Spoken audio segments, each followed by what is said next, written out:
The Witcher 3 Wild Hunt is considered one of the best RPG games ever made, and whilst I do agree with that statement, like any other game, it does have major flaws. 10 years have passed since the release of this game, and ever since its release, this game set a benchmark of what open world RPGs should aspire to be. It inspired and influenced numerous games that came out after it, in both good and bad ways. A game that really put CD PROJEKT Reds' name out there and also got people into the Witcher franchise. Because I'm pretty sure most people who have played this game haven't really played the first two, which includes me as well. Although, this game did get me to read the books, which I would 100% recommend by the way. They are very well written by Andrzej Sapkowski. I'm very sorry if I'm butchering the name, since my Polish isn't really polished. Get it? Anyway, in this video we will be revisiting this game and analyzing whether it still holds up today, a decade later. As on a replay, I was definitely able to pick up a lot more details I thought were pretty cool, as well as flaws I didn't really notice much on my first playthrough. This video will be split into several parts, covering each major story section. And if you didn't already know, this video will contain major spoilers from the main story of The Witcher 3, so you've been warned. This video, however, will not include the two DLC expansions, Hearts of Stone and Blood and Wine, and I will only cover the base game. I could cover those as well if this video does well and hits over 50 likes, so you guys know what you have to do. And it goes without saying that this video is completely based on my subjective opinion of the game, so don't take it too personally and start attacking me in the comments. Anyway, without further ado, let's dive right back into The Witcher 3 Wild Hunt, 10 years later.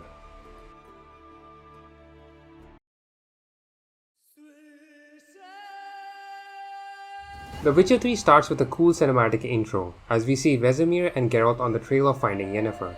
I quite like this way of starting the story.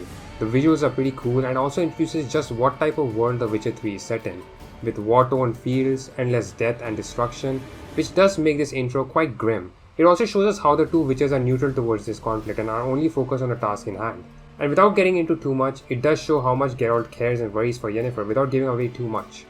It's a strong introduction to the characters and their motives, and the only other game that comes into mind that really handles this type of cinematic intro really well is Assassin's Creed Revelations. We start at a flashback with a nice shot of Geralt's sexy body, which is what we all came here for. Come on guys, let's be real. Who cares about Yennefer interests? Show me more of shirtless Geralt, please.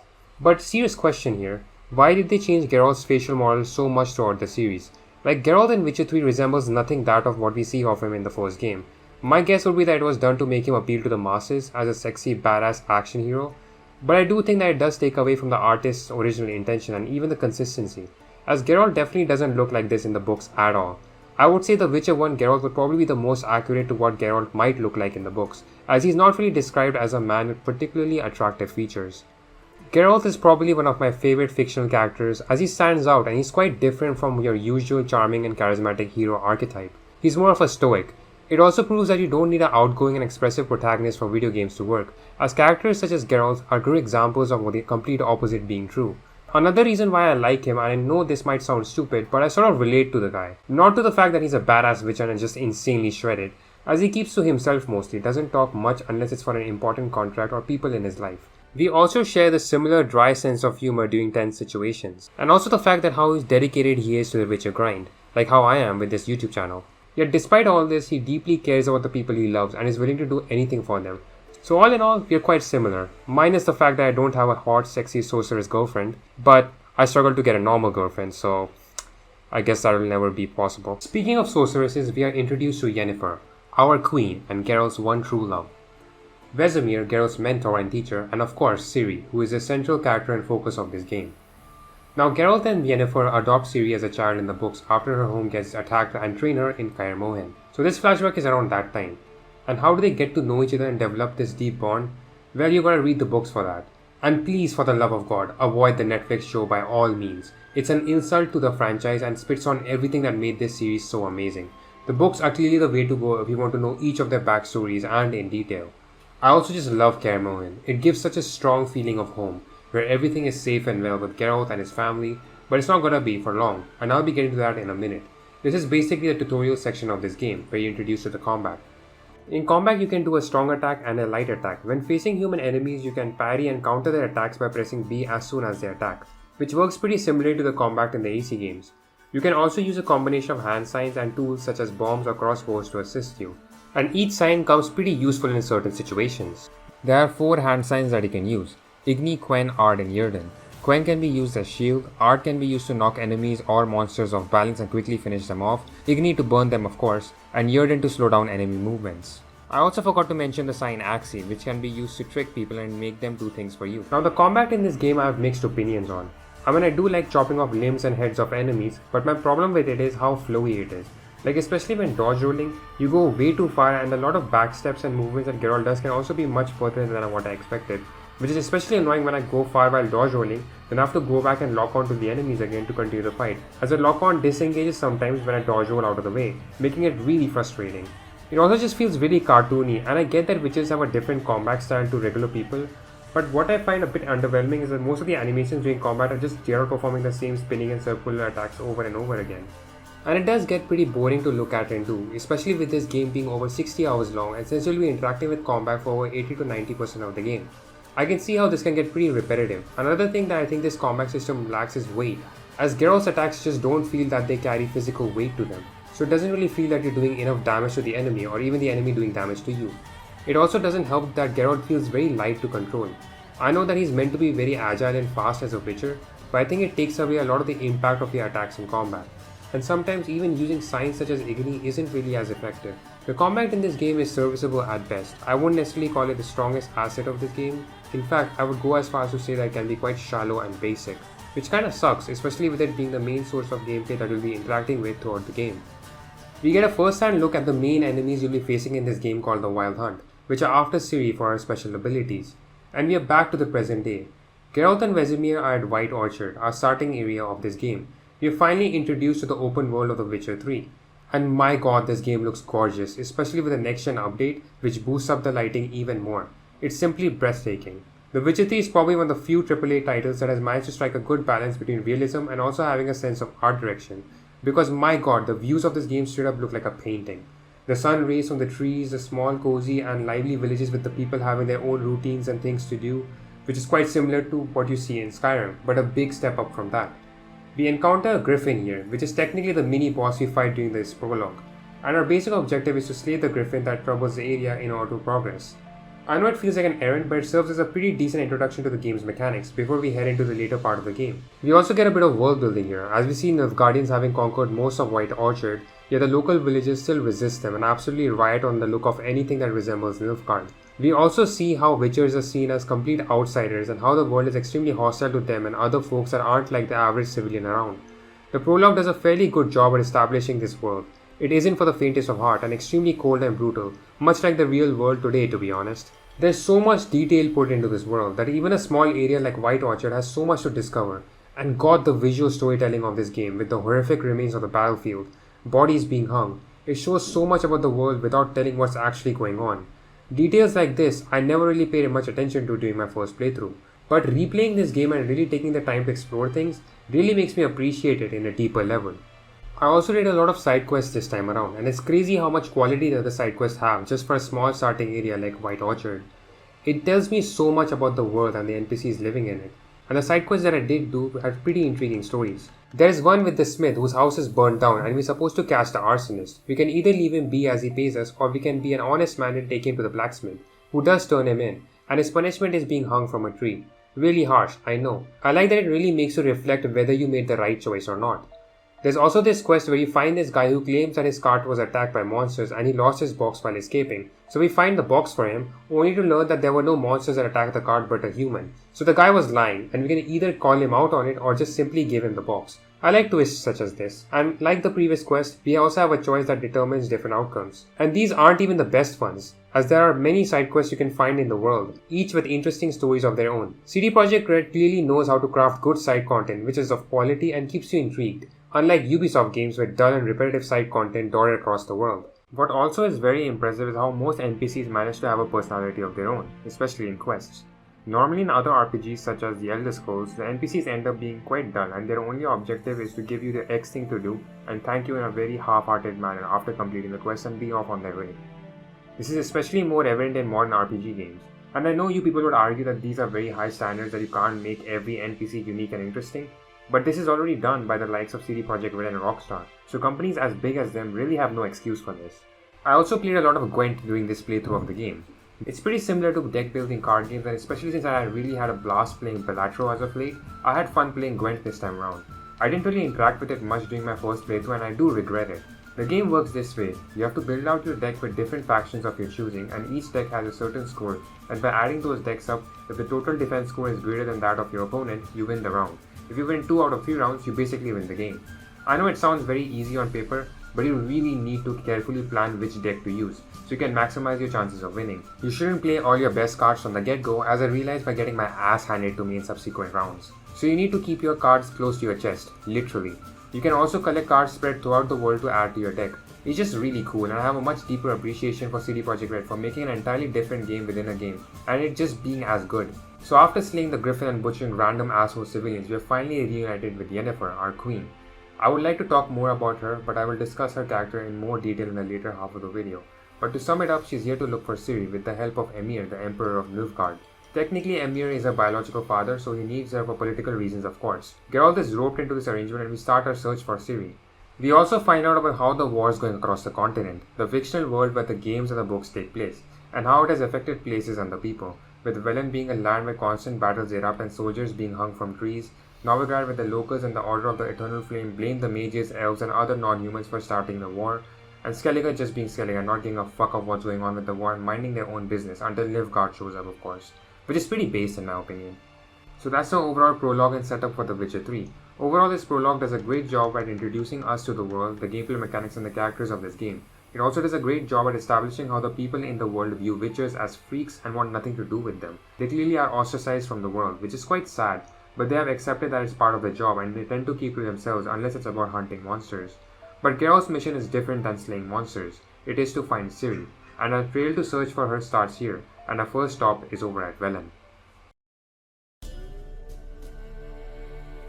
Our first glimpse of Velen is a very grim one, with bodies hanging from trees, horrific remains of war, and just life sucked away from the land, which makes its title of No Man's Land very fitting, as this land belongs to pretty much no one at this point, as Redania, Temeria, and Nilfgaard are fighting hard and strong to keep it under control, yet Nilfgaard seems to be having the upper hand. Again, I would really like to praise the beauty of this game. The visuals are astounding, especially with the next-gen update and the new lighting. The beams of sunlight poking through the trees completely mesmerizing me with nature's beauty. Although I have to say this, but the HUD in this game is pretty fucking atrocious, as there's simply too much stuff on the screen and that just distracts you from paying attention to the world. Which is why I tried to play the game with the HUD turned off initially, but the problem with that is it turns off completely everything, which is annoying, so I had to manually turn off the things I don't want and things that I do want, like quest objectives. But playing this game with minimal HUD is clearly the optimal experience, as it's really immersive and it's really cool that I stumbled upon quests naturally and also other places of interest, and you just discover so much, mainly because you're going out of your way to explore the whole area, instead of a compass or a mini map telling you where your next objective is. It's just way more natural and just gives me, the player, a sense of freedom. It's not like a Ubisoft open world where everything feels like a checklist of things to do. Later I turned it back on since I had to keep track of my health, yet I still kept the mini map off. So I continued to get lost in the world and discovered a lot of new things that I didn't on my first playthrough. I also thought that initially while exploring Velen, I didn't like that most enemies and monsters you come across are quite a bit over leveled from you, which does make exploration slightly more restrictive, as I couldn't really interact with a lot of the side content even when I wanted to. And I know people would say that you're supposed to level up and all, but how can I when the minimum level required for side quests is around level 6 or 7? Of course you can still tackle these quests if you want, but I tried a lot of times and ended up just wasting my time. So the game clearly has poor level scaling at the area you started initially and just wants you to focus on the main quests initially and level up through them, which does take away from the freedom quite a bit. The importance of leveling up to do certain quests does make this game a bit restrictive in my opinion, as I cannot do these quests in any order I want to, like you can do with Skyrim. And in this regard, I do think Witcher 3 is inferior to Skyrim, which is strange considering that Skyrim did serve as a massive inspiration for the game. This XP based leveling system is also abused by a lot of games that use it as inspiration from The Witcher 3, as it makes you do X amount of things on a checklist to level up, not only because you want to, but because you have to in order to do the main quest. The Witcher 3 only got away with this problem because it had some pretty high quality side quests to do for the most part. However, it still feels like a game using the Ubisoft formula with X amount of things on your checklist to do, and I feel like it is a major reason why games inspired by The Witcher 3 with light RPG mechanics just feel pretty repetitive and boring. I know The Witcher 3 doesn't feel like that, but it's definitely the source of this problem. The main story arc of Velen includes the Bloody Baron, as he's the one who had seen Ciri in the past, and also the ladies of the Crookback Bog. On the way we run some errands for Kira Merz, another sorceress who almost tricks us, and thank god I didn't romance her. I also encountered Leto of Gullet, another Witcher who is wanted by Nilfgaard soldiers. And I have to say, dude is absolutely yoke. It's crazy, bro must be juicing quite a lot. And I swear, he reminds me of Joe Rogan for some reason. I never really encountered this character in my first playthrough for some reason. It's crazy that this quest is completely missable if you don't do it. But I'm glad I did. It's always cool to see another Witcher in action, and it just shows how badass they are. We get to chasing the leads, the Baron and the Crookback Bog. But before I get into it, I would talk a little bit more about the gameplay mechanics. So I'm gonna flat out say this, the inventory management sucks ass in this game. I get what they were going for with a more realistic feel of equipment by adding actual weight to them and making them feel more tangible, but it serves to be more of a hindrance than being a good system, as it restricts your speed, which is really annoying, especially for someone like me who likes to loot everything he sees. It just really restricts the player from discovering stuff around the world in my opinion, and it gave me a headache to deal with honestly. Armor and weapon durability is also another feature that's just really irritating to deal with, as a lot of times my armor and weapon had to be repaired only after 2 or 3 fights. Like seriously, it's ridiculous. Again, I get that trying to make armors and weapons feel more tangible and vulnerable in this game, but it just serves to hurt the game, especially when they don't last as long. Maybe it would be better to make the armors and weapons only be effective in facing certain bigger enemies and monsters with dense armor, like trolls for example, instead of getting them damage every time you have to combat encounter with some meager drowners or wolves. Another criticism I have with armor and weapons is that they are heavily tied down to leveling, and you'll be locked out of accessing them if you're below the required level, which is beyond stupid, especially if you spend money and ingredients in crafting a certain armor or sword, only to realize that you can't use it. It's also funny how the lower level armors look much better than the higher level ones, but the player has no other option but to stick with the uglier looking armor. This again restricts freedom in how you would want to look in the game, which is a big problem especially considering that this is an RPG. Armor and weapon crafting is also a huge part of The Witcher 3, which I will get to a little later. But first, I want to touch upon a little bit of the side content, one of them being the Witcher contracts. Witcher contracts are probably the meat of the side content you'll encounter in The Witcher 3, as you investigate the disappearance of a certain person or a murder which is caused by a monster. I like the prep work that you do before you face the monster, as there are some oils or signs that monsters of a certain type are weak to, so you can best use this knowledge to your advantage before facing a monster. And it is pretty astounding just how many different monsters you can encounter during these contracts. You're rewarded pretty well too, and also can haggle for more. Of course, it depends from person to person, as they won't be able to meet your demands based on their annoyance level. One annoying thing about facing these monsters or the bosses in The Witcher 3 in general, however, is that you can't lock onto them like you can with the regular enemies. So it's pretty easy to lose sight of them if you take your eyes off them even for a bit, which is pretty frustrating, especially if they attack you from that direction. Standard Ubisoft-like side content such as bandit camps and monster nests, which by completing you liberate the area and the populace moves in, and of course you get some nice loot. These aren't anything special, I happened to stumble upon them on the way and just did them, but after doing a few of them, I grew tired of them and completely ignored them if I didn't discover them. Which again adds to my previous point that this game very much uses the Ubisoft formula. By completing side quests and the Witcher contracts, you gain XP and level up, and with each level you unlock ability points. These can also be drawn from places of power that you can discover throughout the world. These also temporarily boost your sign intensity. By assigning ability points to certain abilities, you not only get stronger but also gain certain perks like arrow deflection. You unlock a new column of skills. And I must say, some of these skills can come in particularly handy during quests, especially Delusion, where I could just trick the people to give me the information or screw off without having to pay an absurd amount of money or getting into an unnecessary fight. Now getting to the crafting, you can craft gear and armor from gathering ingredients required for it across the world, or even dismantling a sword and other gear for materials. And this came really useful for me, especially in crafting new gear for myself and also getting rid of unnecessary items in my inventory. You can also use runestones to enhance the sword and also improve its effectiveness through grindstones. The crafting system is pretty neat in The Witcher 3. I don't really have much qualms with it. It's a tad bit expensive though, which does encourage you to explore around the world and do more side content for money. Getting to the bloody Baron storyline, I have to say he's probably my favorite side character in this game. I know a lot of people would say otherwise, but I like the fact that he's a deeply flawed person, which sets him apart from the other characters that we interact with. And his story is truly tragic and really makes me feel for the guy. Initially we are led to believe that he was a drunkard who constantly beat his wife, and that's why his wife and daughter left. And the game leads us to believe that this is what caused her miscarriage. However, the truth isn't what it seems, as we only hear Anna and Tamara's side of the story first, but not the Baron himself. And once we do, I can't help but feel sorry for this guy. He truly loved and devoted himself to his wife, only to get cheated on by her friend. And in the spur of a moment, the Baron had him killed. I know this reaction would seem as extreme, but come on, you can't pretend that you won't think of doing this after finding out that your woman you loved so much was sleeping with someone else for 3 years. And after that incident, there's been constant quarrels between the both, which has mainly been started by Anna herself, and Baron had no choice but to protect himself from being killed by her. Anna initially is painted as a complete victim in the story, but she really isn't, as she chose to serve the crones with the intent of them slowly killing off the child inside her because she didn't want to birth the Baron's child. Which is understandable, I guess, but Jesus Christ, isn't that a bit too extreme? They placed spells on her body and weakened it so much to the point that it had no choice but to miscarry, which of course left a massive mental toll on her. She clearly did pay the ultimate price for this, and I believe both sides have suffered enough that they both deserve forgiveness. Even if the Baron was a terrible father and husband, even if Anna was a cheating, unfaithful wife, we are all human beings and clearly make mistakes in our lives. That's why I think the Baron section is probably the strongest in terms of storytelling in The Witcher 3. I remember that I didn't care much about this section of the game's campaign initially, as I wanted to move on to reuniting with my Yen and finding Ciri together. And I was dumb and young because all I wanted was cool action and one-liners. But now I really appreciate it.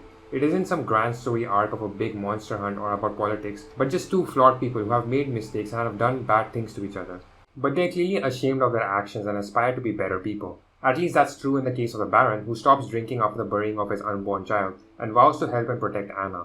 Man, I really wish we got a bit more closure with this story, and I'd really like to know what happened with the both of them. Was Anna able to be fully healed? Did both of them reconcile with each other? Who knows? Maybe it was intentional, as Geralt is in his own journey in this game to find Ciri. He clearly cannot afford to get too carried away with other things. But the game doesn't really make that sense of urgency that clear to us, which does harm the storytelling a bit, as I could just waste 30 to 40 hours doing absolute jack shit without having to worry about Ciri and her whereabouts. But I guess that's a problem that you will run into when you're making a large open world RPG, unlike being more linear like the last two games. The Baron serves as a nice mirroring to Geralt, who's willing and able to do anything to get his Ciri back, that he wants to prove himself a good father to her. The Bloody Baron questline is a shining example of how amazing, nuanced and complex the writing can get in an RPG game, to get you so swept up in that storyline and its characters that you forget about your own journey in the game. It's truly masterful and takes effort to get people to care for minor characters that won't really appear again in the main storyline. It's amazing yet sad that I believe that this is the peak of the main story, as I wouldn't necessarily say that the story gets as good and coherent as this, with the exceptions of a few major scenes of course. After this we get introduced to playing as Ciri in a flashback of events recounted by the Baron and other characters that saw her throughout the game. The game does a good job of differentiating the gameplay between Geralt and Ciri, as Ciri feels much more lighter and faster than Geralt. My one criticism with the Ciri gameplay segments though is that they made Ciri a bit too OP in this game. I get that she's of elder blood and has cool abilities, but I think it would have been better if these abilities were slightly nerfed in the game. Maybe make it so that she's gravely injured and can't use them as effectively or something. Also, another thing is that her health automatically regenerates. I think that should have been removed, as it's also another thing that really makes her segments very easy and pretty boring to play through. Like it feels like the devs just wanted us to rush through this bit and get back to Geralt. And I get that some people want that, but I think it would have been much more fun if the combat encounters with Ciri would have been at least a bit more interesting, as you have to carefully be aware when you can unleash your Elder Blood abilities and when not to. It's just a shame that her sections are just a cakewalk and it kind of makes them pretty dry gameplay wise. Then we move on to our second major storyline, which is the Crones of the Crookback Bog. They are witches who protect the swamps and the people surrounding it. A cool detail about this questline is when you're following Johnny the Godling to find his voice, if you have happened to have passed through the nest where his voice is located in a bottle before interacting with him, Geralt actually mentions it. It's pretty cool little detail and just adds more to the immersion of this game. We also meet this strange granny and the orphans of Crookback Bog. The orphans are quite a bunch, and so is Johnny. I can't even fathom how does he remember this many tongue twisters. Also, his favorite part of the day is shitting, so he's literally me for real. We help the crones by defeating an evil spirit, but the spirit claims that the crones have sent their children far away and they are in danger. And by freeing the spirit, you can help prevent this. So you are put in a bit of a dilemma. I chose to kill the spirit obviously, since that's what Geralt would do in order to find Ciri. I must say the crones are the ugliest bunch of witches that I've seen. At this point it is also revealed that the old granny that was taking care of the kids was none other than the wife of the Baron all along, and she has been serving the crones ever since they split up. However, we don't see the children anywhere, and they claim that they have sent them far, far away. But we all know what truly happened. The crones ate the children, which is really dark. It just goes to show that these crones aren't as good as we are led to believe otherwise. They were raising the orphans as a lamb for slaughter, literally. This adds more depth to the side characters, which this game does fantastically. It also makes you question whether you really made the correct decision, and makes you feel like shit, maybe there might have been another way to do this without the slaughter of innocent kids. But of course, I'm sure even freeing the spirit would have its consequences, as it will keep terrorizing the village and keep killing the villagers. So I guess the lesser evil might have been to kill it. But it really depends on what the player thinks is the lesser evil, which does make the quest writing and decisions in this quest so effective, as the choices have serious consequences. The crones tell us how they encountered Ciri and tried to eat her before she escaped, which again does piss me off. I wish I can kill these bitches already. Either way, we at least know a bit more about Ciri and her whereabouts. On a side note, we also visit Oxenford briefly to find the Baron's daughter. Now this might be an unpopular opinion, but Oxenford is my favorite city from this game. I don't know why, but entering this city for the first time blew my mind away way much more than seeing Novigrad for the first time. No offense, I love Novigrad as well, but there's something about Oxenford that is so nice, quaint and cozy. To me, it feels like the Florence of The Witcher 3, if you're comparing it to the cities from AC2, whilst Novigrad is more like Venice, a fan favorite and universally loved by all. Speaking of Novigrad, that is where we'll be heading next on our search for Ciri. Reaching Novigrad for the first time is magical, and it's a beautiful city and perhaps one of the most ambitious cities that CD PROJEKT Red ever created prior to Night City from Cyberpunk, of course. The bustling streets, markets and harbors, there's just so much life in this city. People coming from different places to make something of themselves. It's a direct contrast of Velen, which is empty, devoid, sad and hopeless, whilst Novigrad is rich, full of life, hope and dreams. It's a place that serves as an escape from the war and suffering, as everyone from different parts of the world reside here. The music piece Merchants of Novigrad also does wonders to add to the city's ambience. However, the city might look lively and cheery at a glance, but don't be fooled. As you arrive in Novigrad, you get a grim sight of people who are accused of being mages or witches being burnt down by the Church of the Eternal Fire.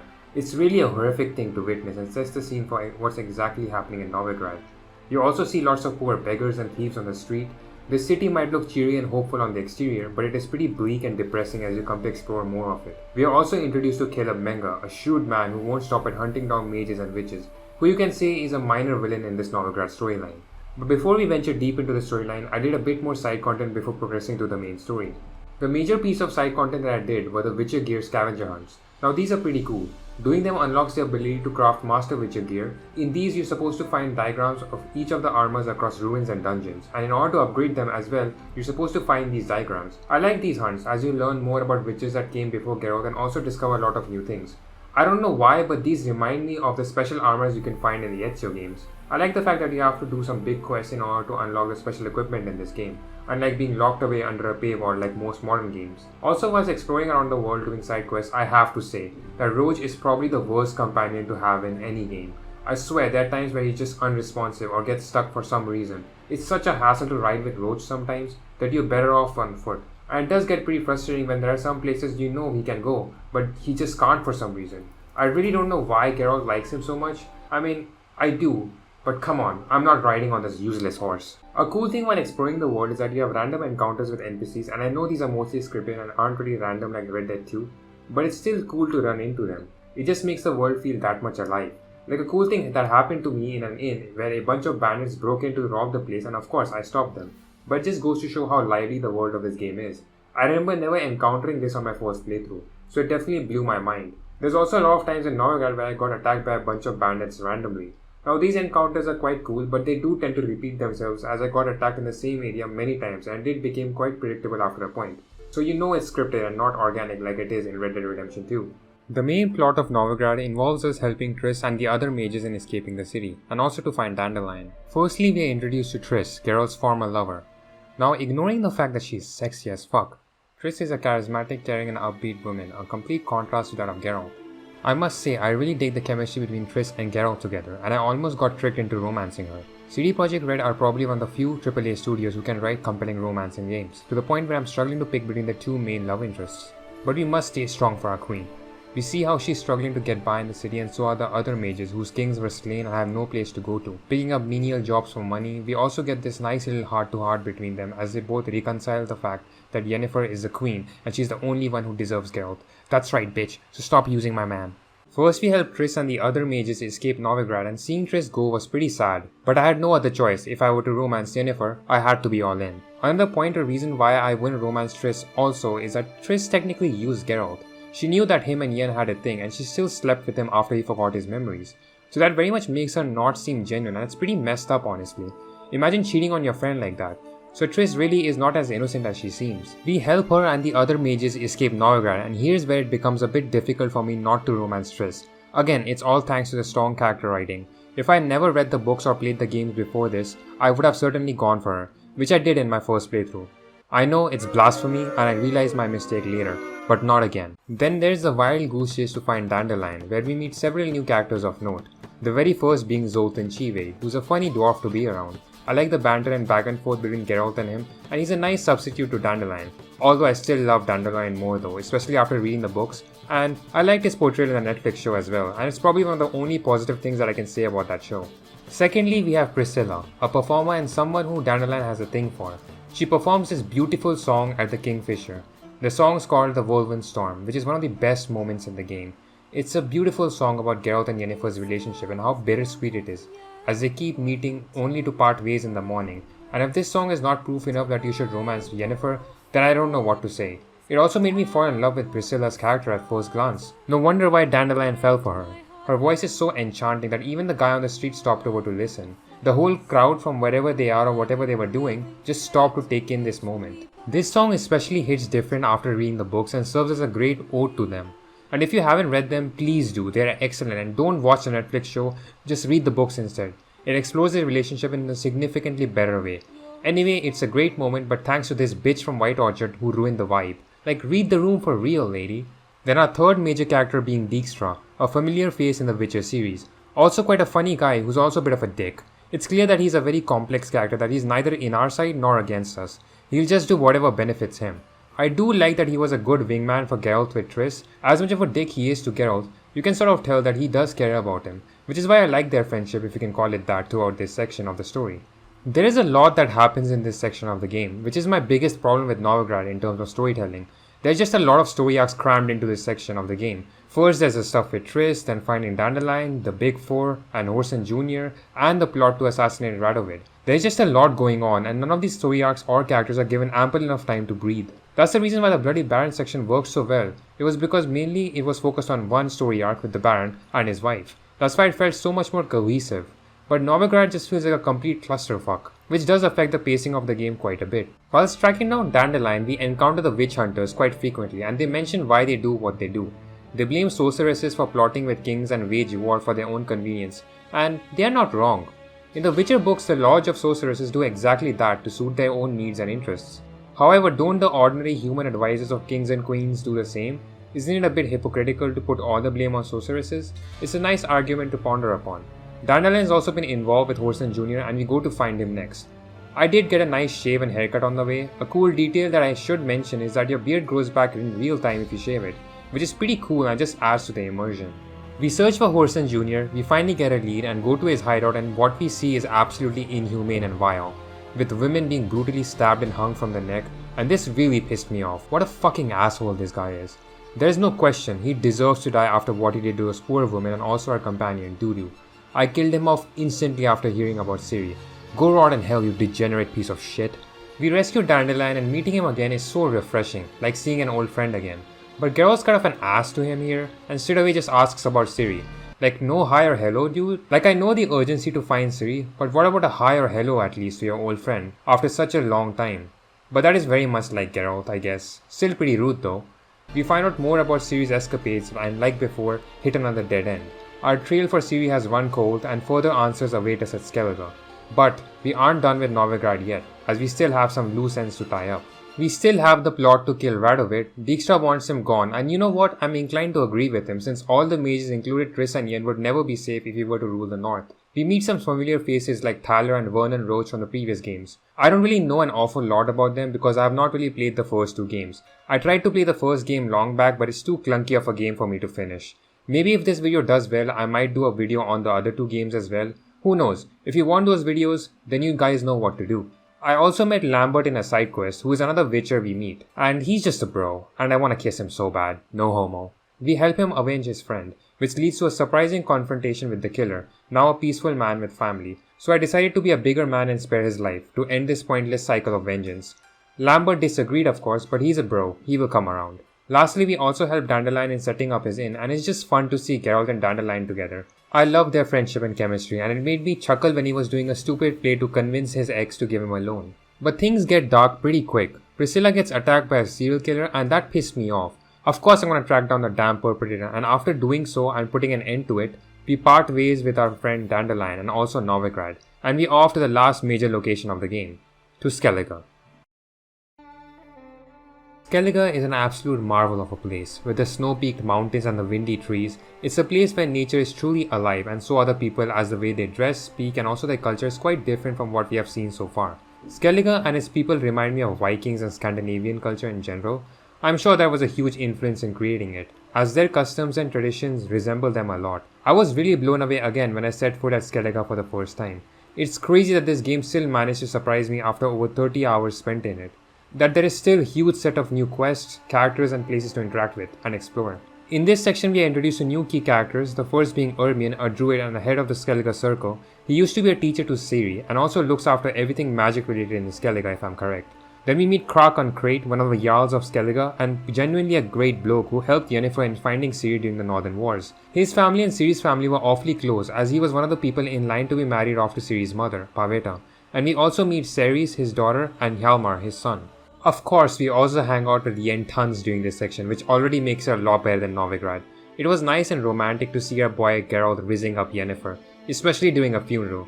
He loves her so much. The romance and chemistry between Yen and Geralt is off the charts. Just seeing them banter with each other whilst trying to figure out Ciri's whereabouts is just so refreshing. Throughout these moments, it only made me more convinced that Yennefer is the one. Their relationship and dynamic is so fresh and new, not only in gaming but in fiction in general. Their concern for Ciri as a mother and father as they speak of her is just heartwarming. Another thing I appreciate about Yennefer especially is how honest she is. She doesn't sugarcoat things and speaks her mind most of the time.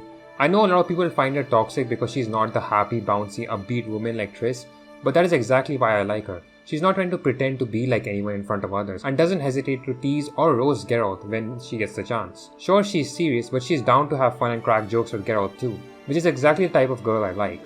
But unfortunately, she'll only exist in my dreams, sadly.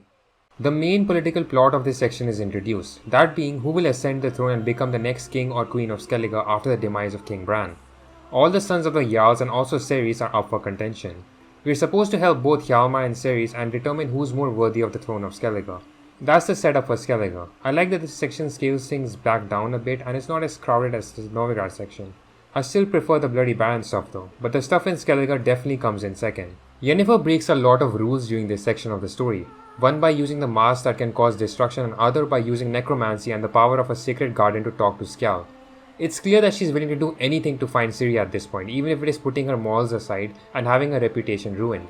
This does give us a glimpse of the darker side of Yennefer, but also shows how much Ciri means to her. It also makes her much more complex and interesting than the other sorceresses you meet. On the lighter side, I do appreciate the banter between them both whilst looking for Ciri's whereabouts. From what we learned, Ciri was found by Skjall on the shores of Hindisfjall and her mysterious companion told her to meet him at Drowned Dead Rock. We interact with Skjall and Astrid until then, and it's clear that Skjall has romantic feelings towards Ciri. I mean, his sister clearly spells it out for us. It just makes it more tragic that he was cursed for trying to help Ciri when the Wild Hunt attack. And in trying to prove himself to the villagers, it only leads to his demise. It's sad and I really felt bad for the guy, especially when his corpse is being used like a toy by Yennefer. You can truly see him suffering. It's really a dark and grim sight. We also help Ceres in lifting Ulric's curse, and for some reason, I don't know why is she that bothered by Yen. She keeps bringing her up, and the fact that Geralt only listens to her. I don't get it. Does it mean she has a crush on Geralt or something? Is she jealous? Who knows. We also find out that Krak used to have an affair with Yennefer back during the war. Geralt was mad about it, but this was when they had a rocky relationship. Oh well, it's all in the past now. We help Hjalmar in defeating the giant of Undvik, and for some damn reason this quest feels way too long than it should be. There's too much walking between places and I just want to get it over with, to be honest. Easily one of the worst quests in the game in my opinion. But we defeat the giant and also meet Hjalmar finally. From this quest, what I can gather about him is that he's a brave man yet reckless and also makes really rash decisions, because of which he lost most of his crew. He's a great leader though, inspiring and encouraging others, even though he did lead them to their doom. We also learn that Hjalmar and Ciri grew up together and that he apparently was to wed Ciri, which is interesting. Always cool to find out more about the backstories of these characters. Between the two, I chose Ceres to be the next queen of Skellige, primarily because she's patient and thinks things through before acting. She's also pretty intelligent in coming up with plans, which we could see when we were helping Ulric and also finding out who was behind the attack in the castle. Hjalmar is quite the opposite of this and acts without thinking, which would make him a reckless king. I do think the choice is a little too obvious here, and I kind of wish it made me think a little bit more as to who to go with, which does make this choice not as impactful to me. Either way, to wrap up the Skellige storyline, I did the quest called The Last Wish, which was the quest I couldn't wait to do. Doing this quest to wrap up our adventures in Skellige just feels right. In this quest, we help Yennefer in finding a djinn in order to undo the spell that binds Geralt and her together for years. This is basically a short story from the book where Geralt, in order to save Danadan, had to make a wish to a djinn which binded them together. It's also seen in the show, but much better and more fleshed out in the books. Yen wants to see whether it was just a spell or did they truly fall in love with each other. After beating the djinn and undoing the spell, we get this lovely moment between the two. And of course, the feelings they had for each other hadn't changed. That's the option that I picked anyway, and it just feels so right. Geralt and Yen deserve to be together. They have been in this long and bittersweet journey together throughout the books, but they kept enduring everything and getting back to each other. I get why people are charmed by Triss in the first playthrough, and I think they romance her because that's what they desire, as they like self-inserting themselves into Geralt's shoes, and that's completely okay. But Yen is just the perfect one for Geralt, if you remove what the player desires and think from his perspective. It's really sweet to see them embrace each other, and we get this beautiful view of the horizon. A perfect way to wrap up this quest and also our journey in Skellige.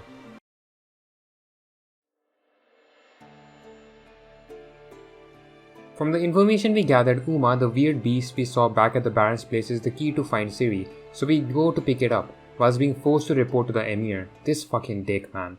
But either way, we have to lift the curse because Uma could potentially know where Ciri is, or worse, it could just be her. So we are in Kaer Morhan helping others in making preparations for lifting the curse. Firstly, we help Lambert at enhancing the phylactery or whatever it's called.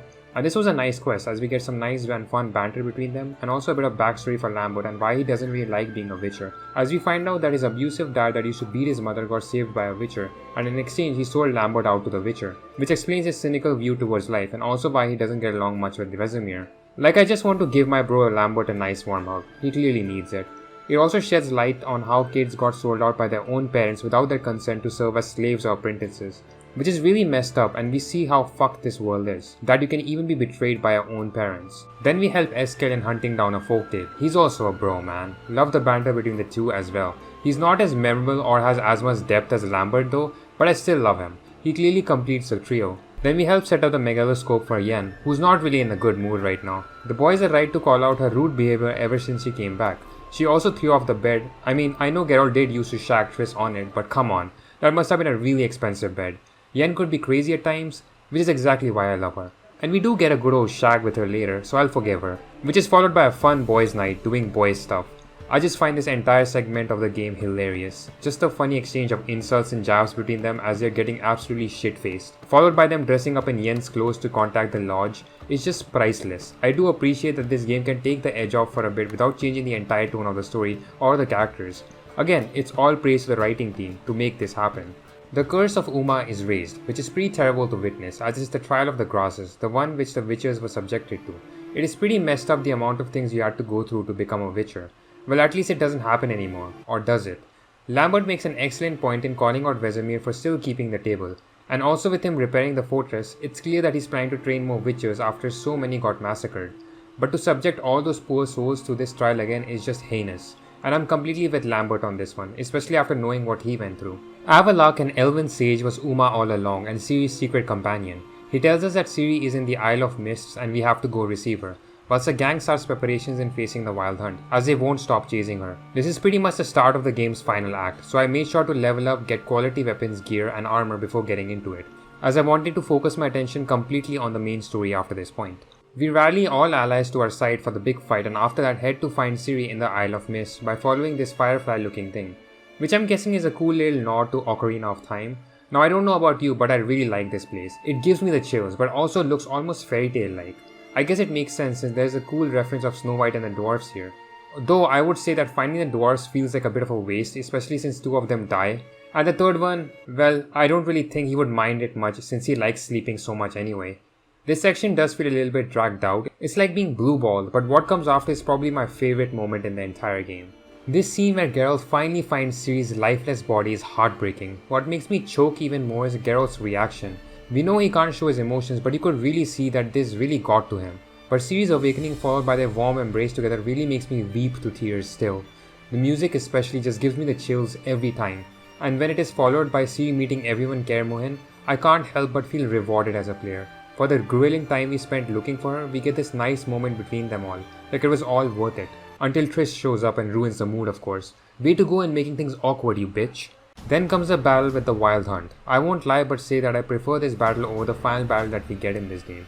Just the tension, the atmosphere, the mood, it all just feels way more climatic to me. Especially when you're fighting alongside people you've met in this game. I don't know why this couldn't have been the final battle.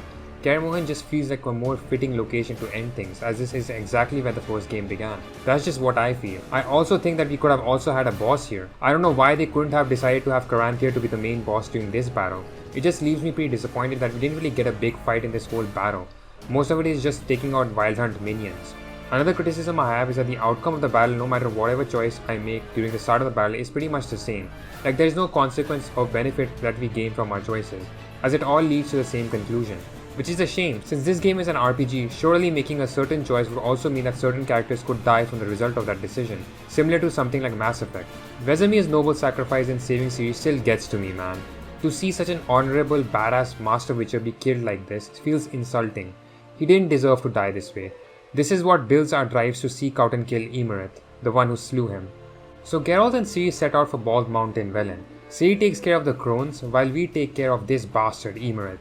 Also, I can't help but notice, is this shot a reference to God of War? Because that pose of Emerith on the throne does look pretty familiar. Now this boss was tough during my first playthrough, especially with how fast he gets during the final phase, but this time around I cheesed through it.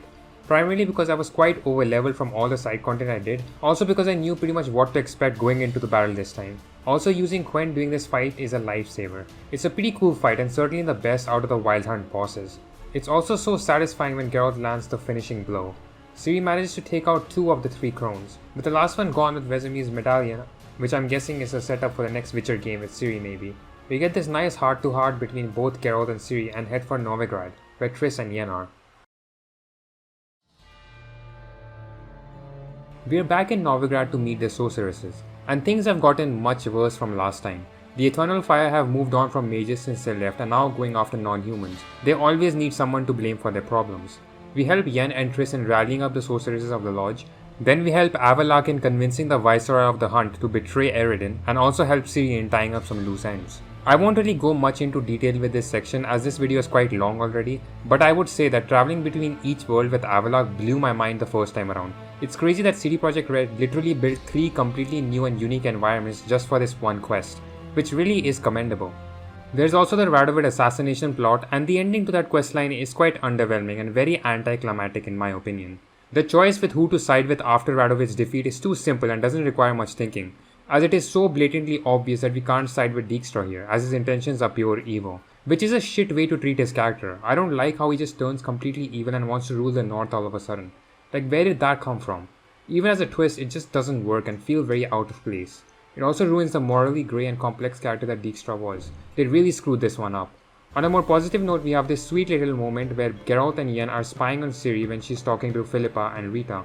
It's just so sweet to see Geralt and Yen being concerned and overprotective parents, and seeing them 3 together just warms my heart.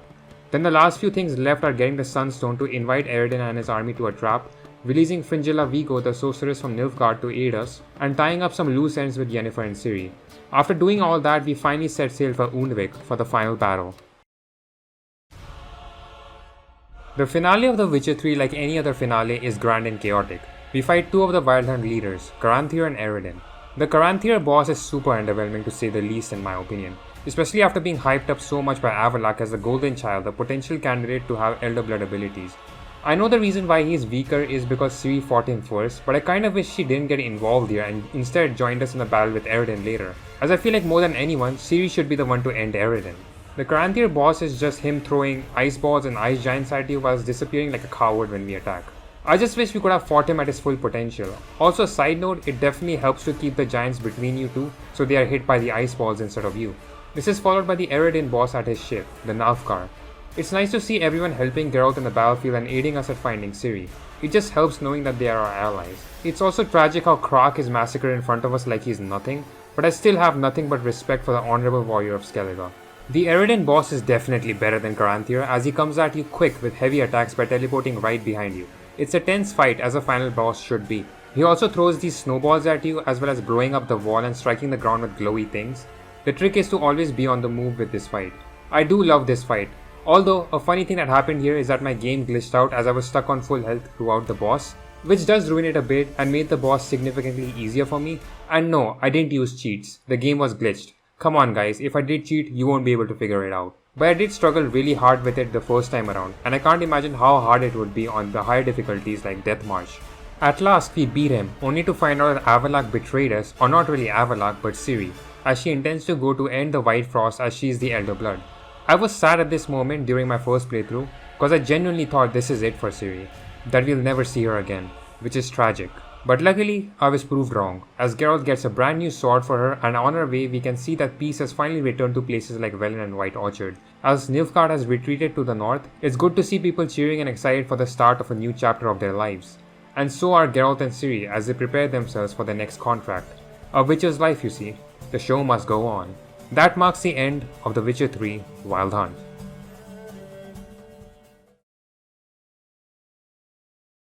Now, The Witcher 3 Wild Hunt is a great game, no doubt about that.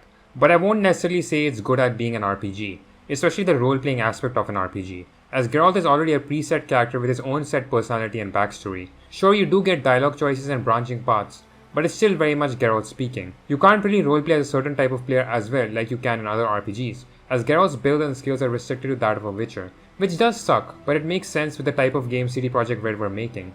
Of course, there are other RPGs that do this as well. I'd argue some even worse than The Witcher. But overall, I still adore this game. The story, the characters, the world building and everything just shows the passion and dedication of CD PROJEKT Red.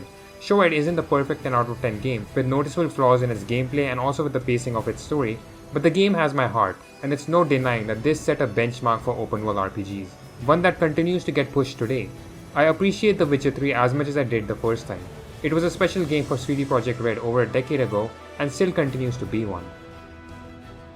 So I hope you guys enjoyed this video. This was a big one and really took a lot of work. So I'd really appreciate it if you guys like and subscribe, hit that bell icon to be notified for future videos, and you can also share your feelings about this game in the comments below and tell me how it impacted you. I wish you guys a good day and I'll see you very soon in the near future, and I love you guys. Goodbye.